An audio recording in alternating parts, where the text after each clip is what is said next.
আমরা এদেশের মানুষের কণ্ঠ হয়ে কথা বলার জন্য জাতীয় সংসদে গিয়েছি।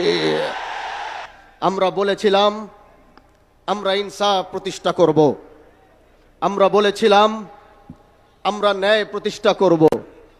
আর আমাদের এই আওয়াজগুলো, এই কথাগুলো এই দেশের মানুষ, আমার এলাকার মানুষ তারা বিশ্বাস করেছিল এবং বিশ্বাস করে সেই শিবচরের মানুষ আমাকে ভোট দিয়ে আমাদেরকে জাতীয় সংসদে পাঠিয়েছে। মওলানা আল্লামা মামুনুল হক দামাত বারাকাতুহুম আমার উপর আস্থা রেখেছেন।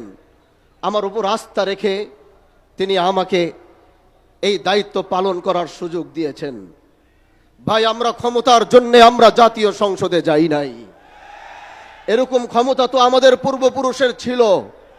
আমরা এরকম ক্ষমতার মসনদে বসার জন্যে, আমরা ক্ষমতার মসনদে বসার জন্য জাতীয় সংসদে যাইনি।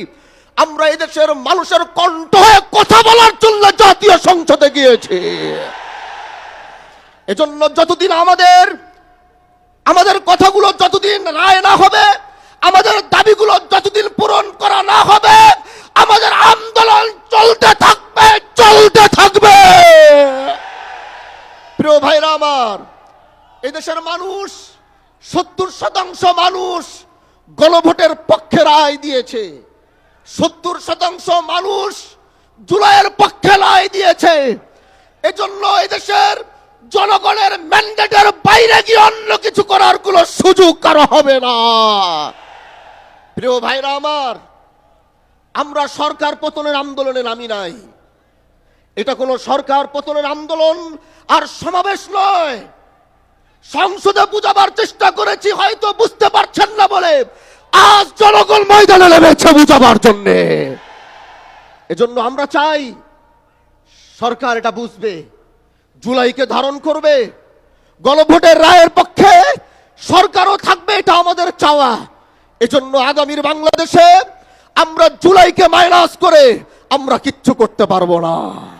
প্রিয় ভাইরা আমার, এই ময়দান থেকে এটাই বলতে চাই, আমরা জাতীয় সংসদে আমরা জনগণের কণ্ঠ হয়ে কথা বলবো। আর যখনই রাজপথে ডাক আসবে, আপনাদের রাজপথ থেকে কথা বলতে হবে। আল্লাহ পাক আমাদেরকে কবুল করুক। নাসরুম মিনাল্লাহি ওয়া ফাতহুন করিব ওয়া বাশশিরিল মুমিনিন। আসসালামু আলাইকুম ওয়া রাহমাতুল্লাহি ওয়া বারাকাতুহু।